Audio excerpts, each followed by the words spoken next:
ଦୁଃଖଦ ଖବର ଆଉ ନାହାନ୍ତି ସୁନାମ ଧନ୍ୟ କଣ୍ଠଶିଳ୍ପୀ ଶାନ୍ତିଲତା ବାରିକ। ସଙ୍ଗୀତ ଜଗତରୁ ଆସିଲା ବଡ଼ ଦୁଃଖଦ ଖବର। ଆଉ ନାହାନ୍ତି ଶାନ୍ତିଲତା ବାରିକ। ପରଲୋକରେ ସୁନାମ ଧନ୍ୟ କଣ୍ଠଶିଳ୍ପୀ ଶାନ୍ତିଲତା ବାରିକ ସୋମବାର ଭୁବନେଶ୍ୱରରେ ଏକ ଘରୋଇ ହସ୍ପିଟାଲରେ ତାଙ୍କର ଦେହାନ୍ତ ଘଟିଛି। ମୃତ୍ୟୁକୁ ନେଇ ତାଙ୍କ ସ୍ୱାମୀ ବସନ୍ତ କୁମାର ଛୋଟରାୟ ସୂଚନା ଦେଇଛନ୍ତି। ଦୀର୍ଘ ଦିନ ହେଲା ଅସୁସ୍ଥତା କାରଣରୁ ସେ ଚିକିତ୍ସା ହେଉଥିଲେ।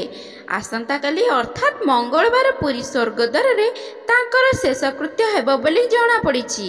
ତାଙ୍କ ବିୟୋଗ ଖବର ସମଗ୍ର ସଙ୍ଗୀତ ଜଗତରେ ଶୋକର ଛାୟା ଖେଳାଇ ଦେଇଛି।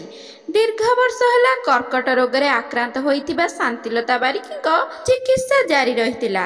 ଗତକାଲି ତାଙ୍କର ସ୍ୱାସ୍ଥ୍ୟ ସେବାରେ ଅବନତି ଘଟିବାରୁ ତୁରନ୍ତ ଭୁବନେଶ୍ୱରର ଏକ ଘରୋଇ ହସ୍ପିଟାଲରେ ଭର୍ତ୍ତି କରାଯାଇଥିଲା। ସୋମବାର ସନ୍ଧ୍ୟାରେ ତାଙ୍କର ପରଲୋକ ହୋଇଥିବା ସ୍ୱାମୀ ବସନ୍ତ କୁମାର ଛୋଟରାୟ ସୂଚନା ଦେଇଛନ୍ତି। ଭଜନ କ୍ଷେତ୍ରରେ ସ୍ୱତନ୍ତ୍ର ପରିଚୟ ସୃଷ୍ଟି କରିଥିଲେ ଶାନ୍ତିଲତା ବାରିକ। ଜଗନ୍ନାଥ ଭଜନ ତାଙ୍କୁ ଓଡ଼ିଶାରେ ଘରେ ଘରେ ପରିଚିତ କରାଯାଇଥିଲା। ଭକ୍ତି ସଙ୍ଗୀତର ଅତି ପରିଚିତ ନାଁ ଥିଲା ଶାନ୍ତିଲତା ବାରିକ। ସେ ଅନେକ ଲୋକପ୍ରିୟ ଭଜନ ଗାଇଛନ୍ତି। ଥକା ମନ ଚାଲ ଯିବା ଚକା ନୟନ ଦେଖିବା, ଜଗନ୍ନାଥ ତୁମେ ଛଳିଆ ଆଦି ବେଶ୍ ଲୋକପ୍ରିୟ ଭଜନ ଗାଇଛନ୍ତି। ଏହା ସହିତ ଶାନ୍ତିଲତା ବାରିକ ଜଣେ ଓଡ଼ିଶୀ ଶାସ୍ତ୍ରୀୟ ସଙ୍ଗୀତ ଗାୟିକା ଭାବରେ ମଧ୍ୟ ବେଶ୍ ଲୋକପ୍ରିୟତା ହାସଲ କରିଥିଲେ। ଶାନ୍ତିଲତାଙ୍କ ମୃତ୍ୟୁକୁ ସ୍ପଷ୍ଟ କରି ସୂଚନା ଦେଇଛନ୍ତି ସ୍ୱାମୀ ବସନ୍ତ କୁମାର ଛୋଟରାୟ। ଶାନ୍ତିଲତା ଓଡ଼ିଶାରେ ଅନେକ ଭଜନ ସଙ୍ଗୀତ ଗାଇ ଲୋକଙ୍କ ହୃଦୟରେ ଆଜି ବି ଘର କରି ରହିଛନ୍ତି।